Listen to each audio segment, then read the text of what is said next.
Okay, I am Chris Hummel. I am the state coordinator, South Dakota State Coordinator for National History Day, and I'd like to welcome you all here for a judges training overview. What we're going to do here fairly quickly is I will do about half the presentation, and then Carrie Van Buren, the assistant coordinator, will take over and talk about the judging sheets. And then at the end, we're hoping to get this done in about an hour, hopefully. Good place to start is with the 2016 theme, which is Exploration, Encounter, Exchange in History. This theme, there is no hard and fast rule about students including all three elements of the theme in their presentation, in their entry, but this is something key you want to look for from the get-go. At least one, of course, needs to be emphasized. What students are instructed to do is do not ignore logical connections. Just to be brief about it, the Lewis and Clark expedition, definitely about exploration, but there also is encounter and exchange, so you want to see that they fully explore this in their project. And there's more information on this that you all have gotten or have in your hot little hands. That's why I'm going kind of quickly here. Just a quick disclaimer, anything we talk about in training today, also something we'll talk about later, we're doing as sort of experimental this year, judging rubric to help you analyze and rank entries. None of this replaces the rule book. None of this replaces the category guidelines. Those are your final references. Those are your final sources. So this presentation is meant to clarify things. It does not replace careful examination and reading of the rule book and the category guidelines. Read it once, read it twice, bring it with you, think about all these things as you go through. This is just to give you a little bit of help. Nice job. Thank you. Thank you for serving as a National History Day judge. A lot of the judges that I had are just really cool people. History Day contests are about much more than winning an award. They're opportunities for judges to help students further their learning. The National History Day journey usually begins in the fall, when students, working individually or in small groups, select a research topic and connect it to the annual theme. Topics vary greatly from local to world history. They can focus on politics, social movements, military history, art, music, and more. Judges should keep an open mind about topics and not let their personal opinions about history bias them. History Day requires students to conduct in-depth research in libraries, archives, and online.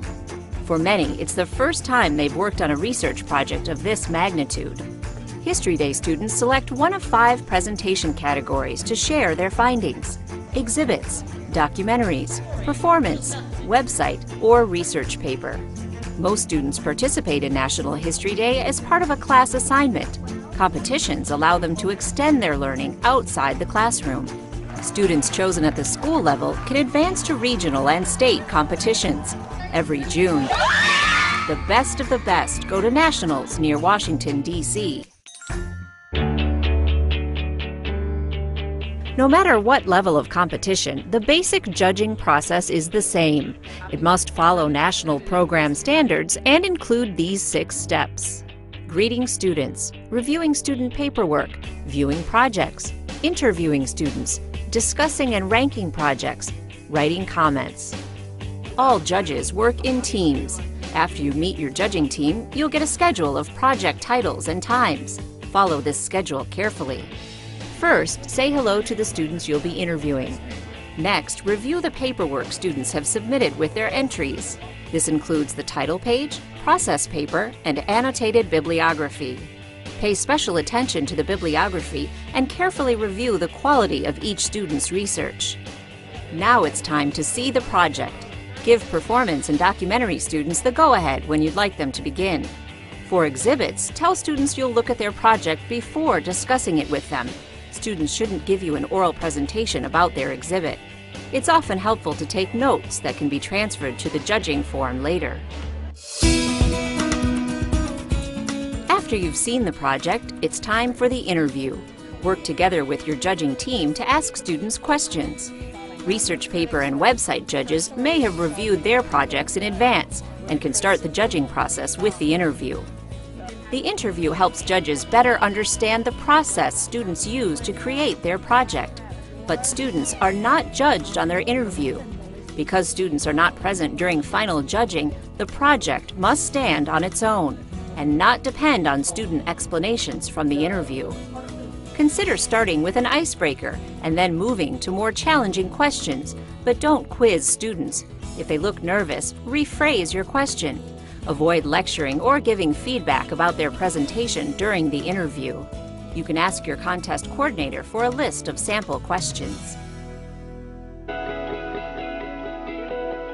Evaluation criteria must also follow national program standards, no matter what level of competition. After you've seen the projects and interviewed students, return to the judging area to discuss with your team. Judges should write thorough comments for each project. Comments are the most useful in helping students understand their project's strengths, areas for improvement, and ranking. Comment sheets will be returned to the students following the event. Discuss each project with your judging team to make sure your comments aren't contradictory. You and your team will then decide which projects best fulfill the National History Day judging criteria and rank them. Your event coordinator will provide more detailed information about how to submit your decisions. Most of your evaluation, 60%, will be based on the historical quality of the project, including the strength of the thesis and the historical context. In the annotated bibliography, verify that students used a variety of primary and secondary sources, going beyond Google to look at books, newspaper articles, documents, etc. Students should divide their bibliography into two categories. Primary sources, which are connected to a historical event because they were created during the time of the event or because they involve someone who participated firsthand. These can be personal interviews, newspaper articles, letters, diaries, or autobiographies. Secondary sources are materials created after a historical event by someone who was not involved in the event. These may be books, websites, or interviews with experts. Some topics have far more sources available than others, so think about the quality of research instead of the quantity. Consider what materials might be available to students as young as 6th grade.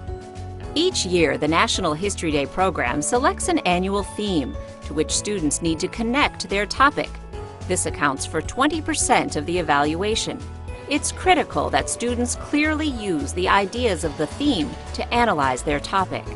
Your event coordinator will provide more information on this year's theme and the different ways students may connect to it.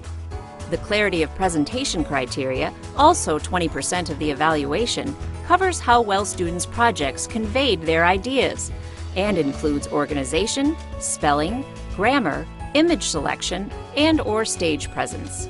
Please remember that clarity does not require students to spend a lot of money for elaborate exhibits or props. You'll judge students on how clearly they present their ideas using the resources available to them. Each History Day project category has its own rules at the bottom of the comment sheet for each entry. Please talk to the contest coordinator if you have concerns about a rule infraction. History Day staff will share information with you about event logistics and the annual theme before the contest begins. History Day contests are the culmination of months of research and hard work. The most important History Day experience each student will have is with you. You can tell it's inspired you. A good judge makes hard decisions and still reinforces the learning value of History Day for all participants.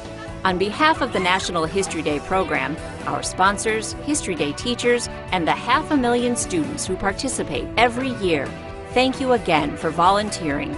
We hope you have a rewarding experience, and happy History Day.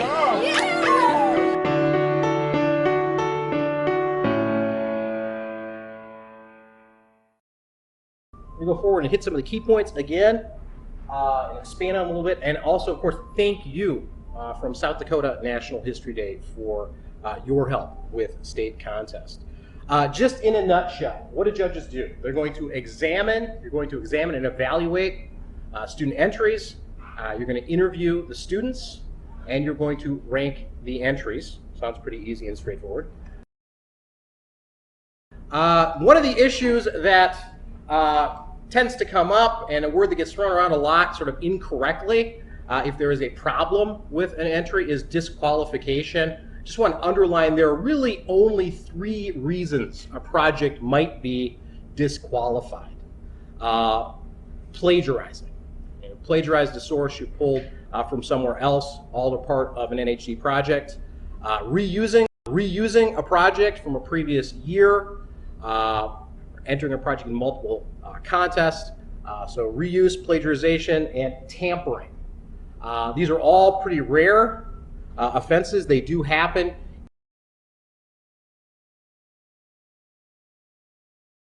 If you note an infraction, especially if you note something that might be grounds for disqualification, you need to talk to me. You need to talk to Carrie Van Buren if I'm not available. I put my phone number over here. You see this a lot, my phone number. We need to know about it right away. We certainly don't want something like this to go all the way to the final judging sheets before we find out about an infraction or something that might be disqualification. And there is a form that we would have you fill out for disqualification that will be available in the judging room. Hopefully we don't need it, but that's what, as coordinators, that's what we're there for, issues of rules. As far as infractions, what's an infraction? Typical infraction, an exhibit board is a little too big. It's beyond the standards. A presentation, a documentary, performance goes a few seconds longer than it should, a few seconds beyond that 10-minute guideline. There are differences between major infractions and minor infractions.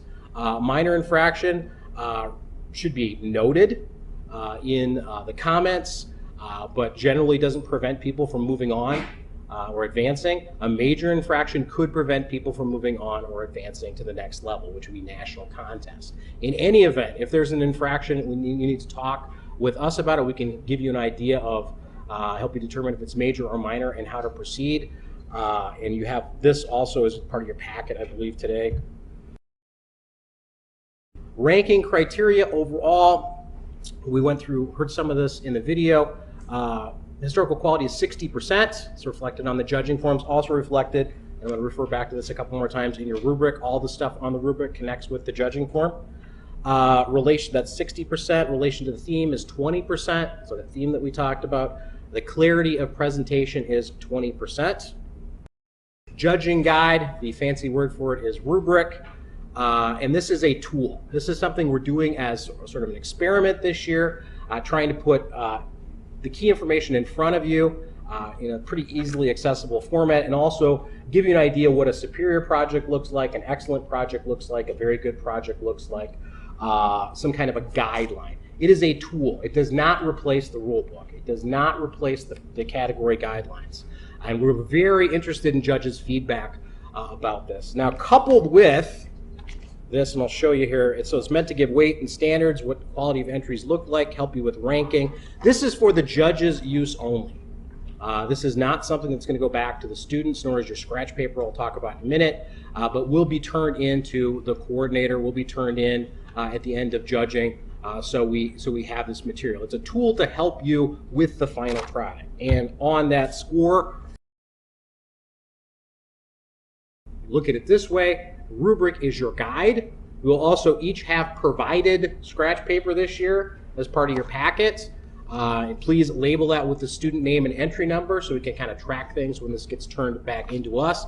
This is the place to write sort of your first reactions, your first comments. This is not going to go back to the students. It's not going to go back to the teachers. It's a place for you to think, to formulate, so that you have a nice clean judging sheet to start with when you write your final draft. And what the judging evaluation sheet is the final draft sheet. You're still doing all of this in pencil, because as judges deliberate, as you review how your comments stack up against each other, how your rankings, the check boxes stack up against each other, you want them to be in broad agreement. You may need to make changes and alterations, but you want to be as close to finished as possible before you get to working on the final draft judging sheet.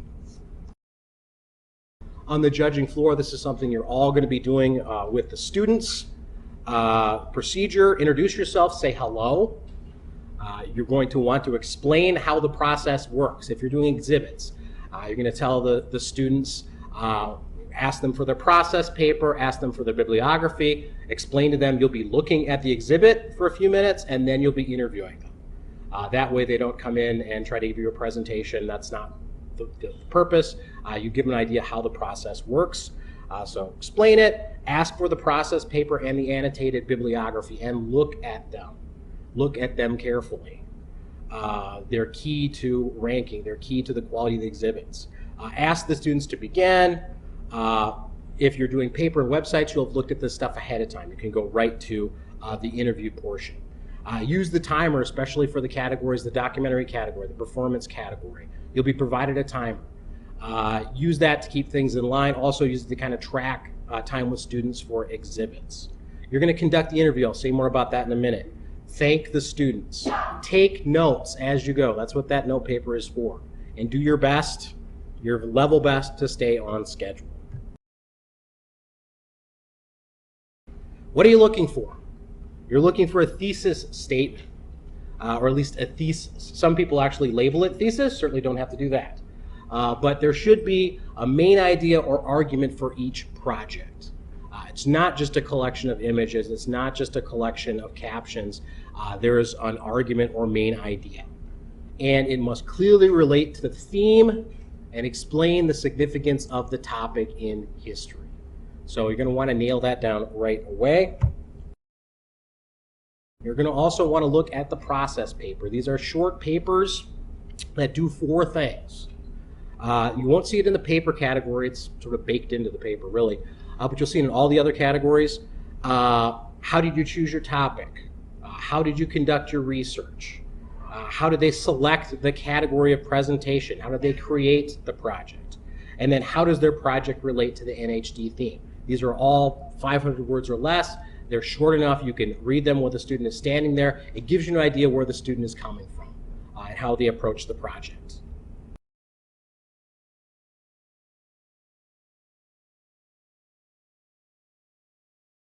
Then there's the bibliography, balanced bibliography. You're going to want to look for them using multiple sources.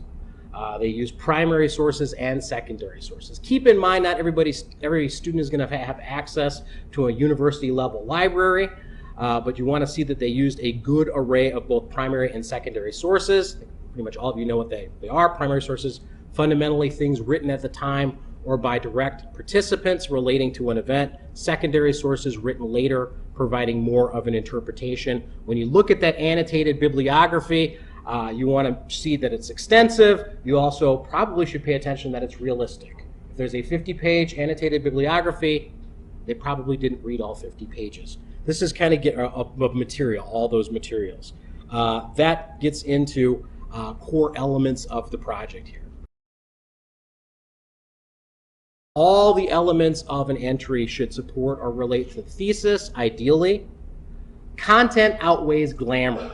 Little graphic here. You want to look at the fundamentals first, that process paper, the thesis, the annotated bibliography, and determine, it's rare that we get either extreme. A project might be extremely glitzy and attractive. You see this a lot in websites, sometimes in documentaries. But when you start to look at the fundamentals, it all sort of starts to fall apart. For an extreme example, lipstick on a pig. The Ugly Duckling is a project that maybe isn't all that pretty. Maybe it's an exhibit that's the labels aren't cut perfectly evenly. Maybe it's a little rough around the edges. But it has all of the core elements. It has all of the core strengths. It does everything you can ask for in a project.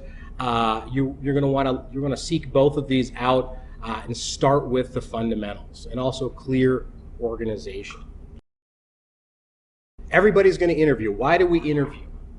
You're going to clarify issues or questions about student projects. It's kind of indicate, did they do the work? That's, I guess, one of the underlying ideas. But certainly, how do they, what's their engagement with the project? It's also meant to help the students to learn interviewing skills, the back and forth, and it's supposed to provide a positive experience for the students. Treat the students with respect. There'll be students that are very nervous. You're going to have to draw them out. There are going to be students you're going to have to draw them down to keep in the time limit. They can't stop talking about the project. So use the interview as a tool. What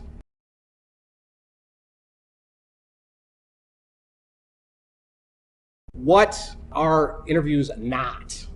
They are not lectures by the judges, where you tell the students about their subject or what's wrong with their exhibit. They're not opportunities to correct student errors. They're also not a substitute for shortcomings in the entry itself. Entries have to stand on their own merits.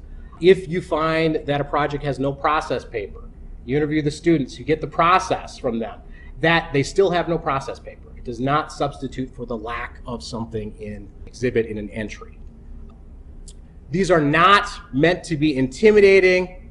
Certainly want to be careful not to indicate any favoritism, any judging decisions communicated in these interviews, and they also should not be dominated by a single judge or a single student. If you have a team of students there in a group, you want to try to get something from each of the students. If you have a team of judges, all the judges should be asking questions.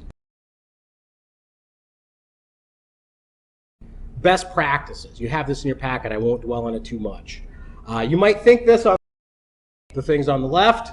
You should be saying something closer to the things on the right. So you might be thinking this project looks professionally made. I wonder if these kids had help. You don't ask them that. You say, how did you create your project? You're looking for insights. If a project needs a lot of work, you might want to ask a question, how is your project significant in history? Look for a strength in the project. If you say great job, say it to everybody. Give an equal level of encouragement, as well as keep your opinions to yourself. Sample questions to ask. This is not a punch list. You do not have to go down and ask all of these questions. What they have in common is they are open-ended questions. They're meant to elicit more than yes or no from the students. And these are all, and I'm not going to go through all of them. They're a good selection of questions. There are many more. This is not the end of it. There are lots of other good questions. Obviously, as you ask questions, you're going to become interested in different things. You're going to go off in your own direction. But this is a good sort of starting point for questions.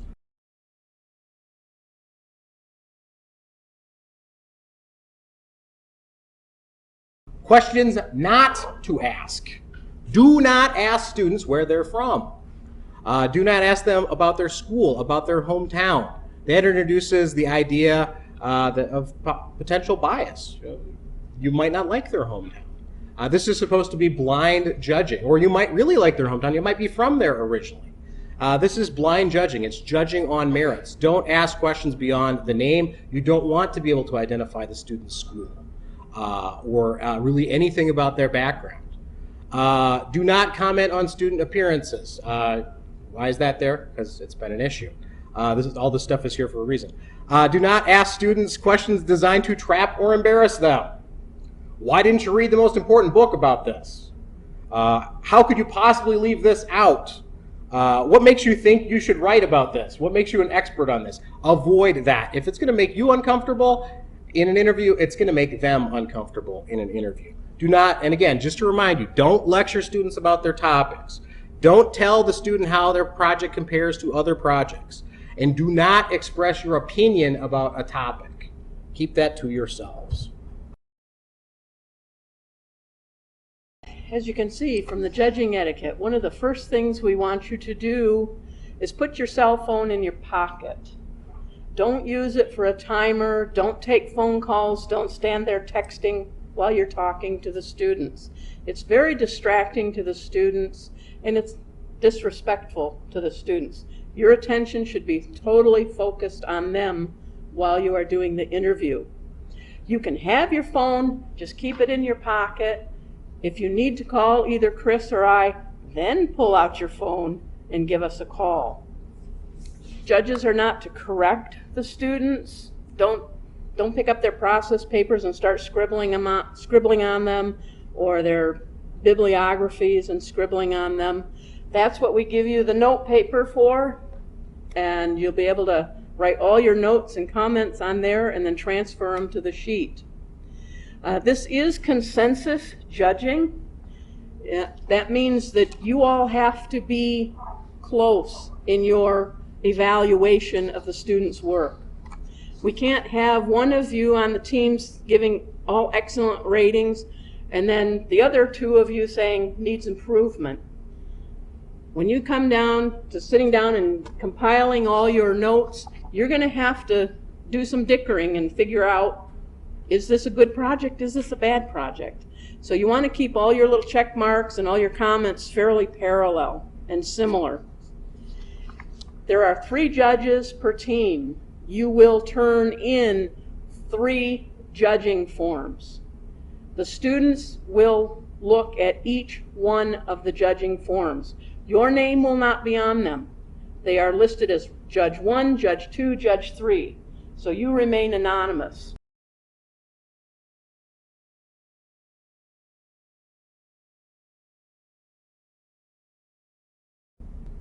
Judges determine in your first round of judging, you're going to select the top 3 superior or excellent entries.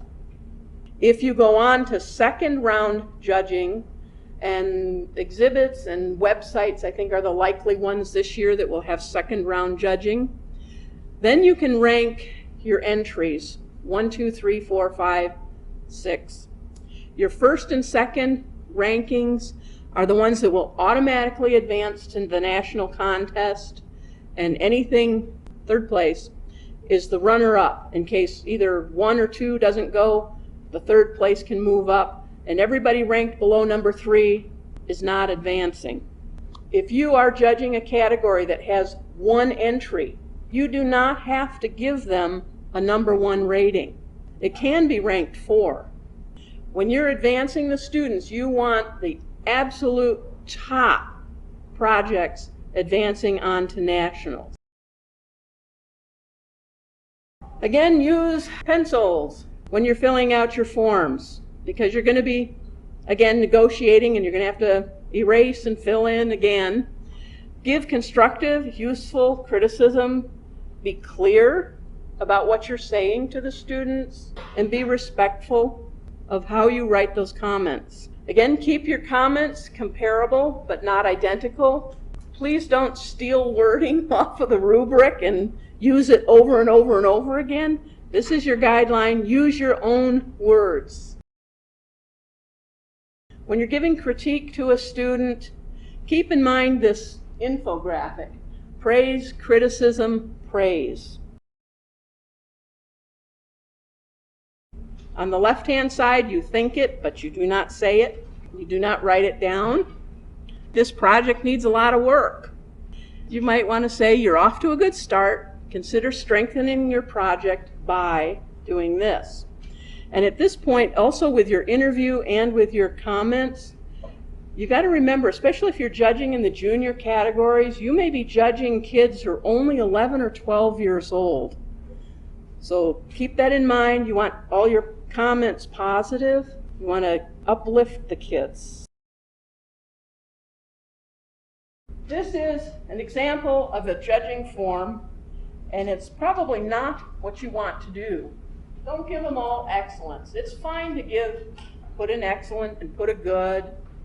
You know, if there's something that you think needs improvement, put a needs improvement. When you come back for your consensus work, you'll even that all out. One of the things that you do not want to see is just good job with a smiley face. Tell them why it's a good job. Fill up that white space, write in it. Give the kids something to work on. Because it's not just the kids who use these comments. Sometimes your teachers need to know if there's something they're not doing in the process of teaching this National History Day stuff. If the students have weak annotated bibliographies and you make a nice note of it, that might get back to the teacher, and the teacher will say, okay, maybe I need to go back and restructure that lesson plan and how we do that. So it's not just the students who use these. Don't say something like, well, all you used was internet resources. Don't you know how to use books? Keep in mind, some of their students are coming from places like Hardin County. They don't have access to the resources that students maybe in Sioux Falls or Brookings would have. So they have to use internet resources. Criticisms need to be backed up by examples. You can't have all excellent and have needs work in your comments. They've got to be somewhat parallel. Special awards, we do have special awards that are given to projects, and it is up to the judges, the team captains, to make selections for the special awards. We have the different topics. You'll have these in your judging packets on the day of judging. And it's not just the name. I've tried to put in a description